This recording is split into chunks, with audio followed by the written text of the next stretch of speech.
മുഖ്യമന്ത്രിയുടെ മകൾ വീണ വിജയന്റെ എക്സലോജിക് കമ്പനിക്കെതിരെ അന്വേഷണത്തിന് ഉത്തരവിട്ട് കേന്ദ്ര സർക്കാർ. കേന്ദ്ര കോർപ്പറേറ്റ് കാര്യ മന്ത്രാലയത്തിന്റേതാണ് ഉത്തരവ്. 3 അംഗ സംഘത്തിനാണ് അന്വേഷണ ചുമതല. CMRLനും KSIDCക്കുമെതിരെയും അന്വേഷണത്തിന് നിർദ്ദേശമുണ്ട്.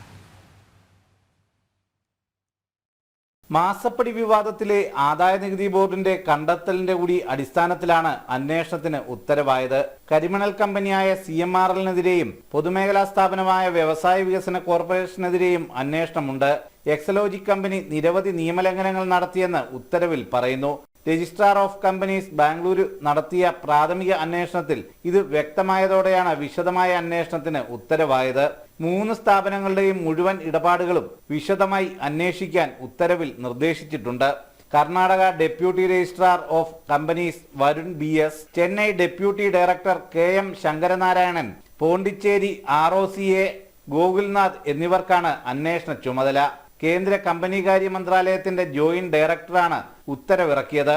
കമ്പനീസ് ആക്ട് 2013 210(1)C സെക്ഷൻ പ്രകാരമാണ് അന്വേഷണം നടത്തുന്നത്. മുഖ്യമന്ത്രിയുമായുള്ള ബന്ധത്തിന്റെ പേരിൽ എക്സലോജിക്കിന് CMRL 1,72 ലക്ഷം രൂപ അനധികൃതമായി നൽകിയെന്ന് നേരത്തെ ആദായനികുതി ഇന്ററിം സെറ്റിൽമെന്റ് ബോർഡ് കണ്ടെത്തിയിരുന്നു.